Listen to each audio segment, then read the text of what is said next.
Ya, Anda kembali di Real Politics. Nah, ini kita kembali nih soal menguasai Jawa dan menghitung ulang petanya untuk pemilu presiden ya. 2019. Nah, Mbak Lena, ini kalau berdasarkan survei-survei ini, faktor Cawapres Kiai Ma'ruf Amin ini ternyata belum berpengaruh signifikan pada elektabilitas pasangan calon. Nah, ini bagaimana kemudian strategi TKN ini untuk merebut mungkin Jawa yang selama ini masih belum dikuasai, yaitu Jawa Barat dan Banten?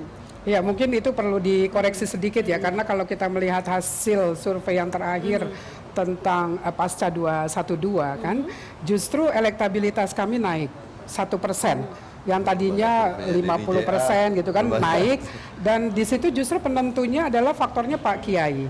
Jadi Pak Kiai dengan Pak Jokowi ini memang berbagi, Mbak, karena Pak Kiai ini kan dekat dengan kalangan Islam ya, kalangan pondok pesantren misalnya, itu didatangi oleh Pak Kiai Ma'ruf, termasuk juga di Banten itu sudah mulai menyapa. Dan menurut kami keunggulan di Pak Jokowi itu adalah ada teknokrat, ada negarawan, kemudian ada ulama di situ yang semuanya juga merangkum kepentingan seluruh penduduk, seluruh masyarakat pemilih. Ya, jadi, tapi kan ini kan masih kurang lebih 1% kalau survei terakhir ya, LSI ya. Nah, kelihatannya ini memang harus ngegas full lagi ini di Januari sampai di April nanti. Sabar aja, di Januari pasti akan ada kejutan-kejutan. Oke, ini pasti artinya kejutan ini artinya selama ini belum gas full gitu. Nanti di Januari sampai sudah mulai menyapa, kan baru mesin partai akan bekerja maksimal gitu.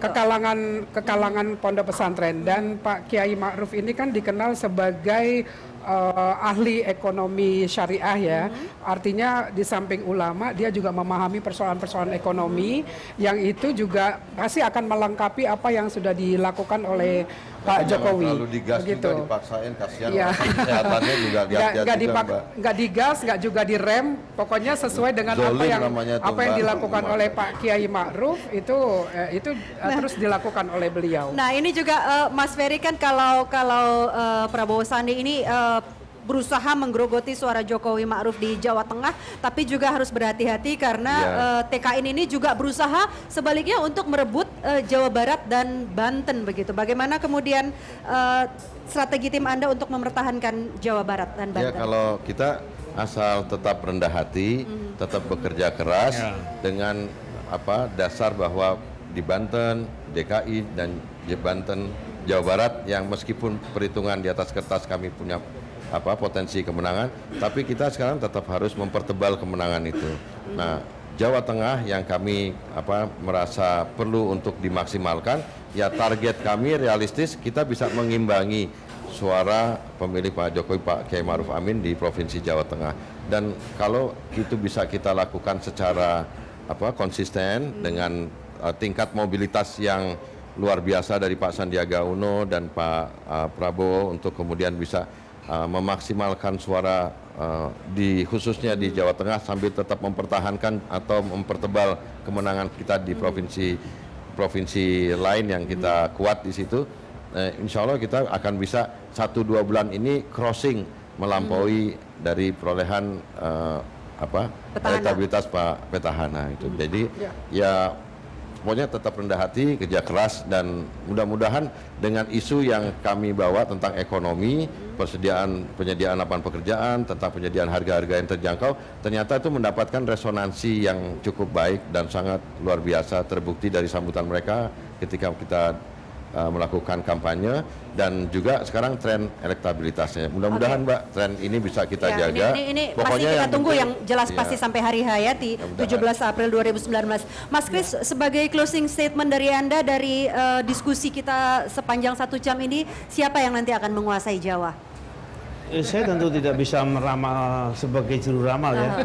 Tapi saya kira kalau yang akan memenangkan hati pemilih Jawa. Ya, begini, kalau misalnya juru kampanye itu di kubu Pak Prabowo itu juru kampanye tunggal seperti Mas Ferry, itu saya kira sangat pandai membujuk nih, sangat menjanjikan nih. Tapi juru kampanye dia saja, jadi dia suasana dingin dan sejuk, omongannya jelas, tidak menjerit-jerit, ya kan, itu saya kira bagus sekali. Nah, kemudian soal ke depan seperti apa? sangat tergantung menurut saya dari performa dari masing-masing wakil presiden.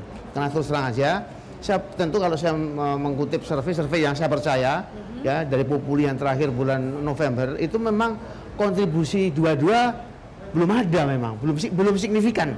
Cawapres masing-masing. Itu tapi November awal ya belum ada. Nah, tapi kemudian sebetulnya saya mohon maaf ya dengan hormat saya surprise kemarin melihat penampilan Pak Ma'ruf Amin waktu diwawancara sama Mbak Rosi. Itu betul-betul menunjukkan tenang dan mengerti, bahasanya juga sudah bahasa milenial ya, ada bau-bau Inggris dan sebagainya, mengerti. Wah, bagi saya ini jangan underestimate nih.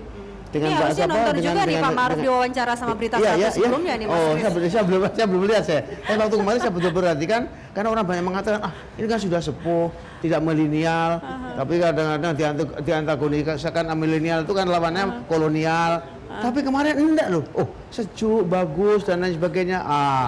Oke, jadi meskipun secara generasi ini jauh bedanya dengan Sandi begitu ya, jauh, tapi beliau bisa masuk di begitu. dalam suatu wilayah di mana dia tidak identifikasi dengan milenial, tapi mau bisa komunikasi dengan milenial.